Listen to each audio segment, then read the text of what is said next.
Our top story, the country celebrating and remembering its heroes this Veterans Day. We begin with a look at some of the events honoring those who have served our country. You're looking at video from Simi Valley, Kansas City, and Hollywood. Ernest Belly, Army.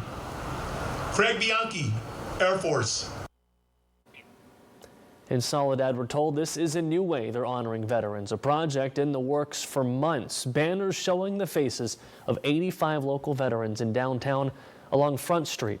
And this morning, more than 175 American flags were raised around the Santa Cruz Memorial Park as members of the Santa Cruz Warriors staff, the Santa Cruz Rotary Club, and Memorial Park staff participated. A flag was draped over the gravestones of veterans with information about them. Thanks for being here on the CW at 10 o'clock. I'm Aaron Groff. Let's get right out to KION's JOCELYN Ortega, live for us in Soledad tonight. And JOCELYN, you spoke with two Navy veterans who tell us they're now using their experiences to make a difference in the lives of younger, maybe even future service members. Aaron, if you walk down Front Street, you can see on the banners the faces of many local veterans, including Ronald Dunn and Max SCHELL, who say they're using their experience to train the future generation.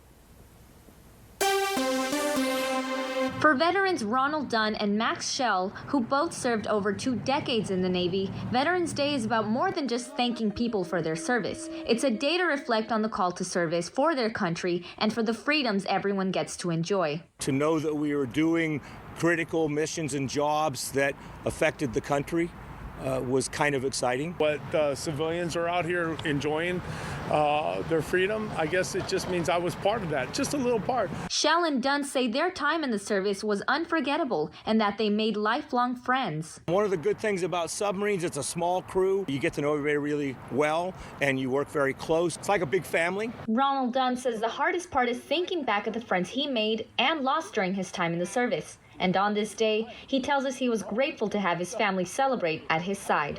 His daughter Sabrina Dunn tells us growing up with a father in the armed forces wasn't always easy. He was gone a lot of the time when I was younger, out to sea, and we lived on a military base for some time, which was a lot different than living in just a normal town. But Sabrina says hearing her dad's stories all those years and seeing the man he is today made a big impact in her life. You get secondhand pride for him because, you know, his banner's there and there's all these people with banners out, and he's always raised me to have a voice. I feel like I became empowered through him. But for these men, their service carries on. Both SCHELL and Dunn say their time and experiences as young men in the armed forces inspired them to give back to young men and women today. They spend much of their time mentoring and educating at the Navy Junior Reserve Officer Training Corps. It's really about nurturing those kids and helping them look and find things so they can find their future. That's my high now, is watching the kids perform. Whatever we want to give you. SCHELL and Dunn said they do have a message for those who are still in the armed forces or those training to be in them, and that is always stay strong. In Soledad, JOCELYN Ortega, KION News Channel 546. From us here at KION, a big thank you to those two men. JOCELYN, thanks for your report.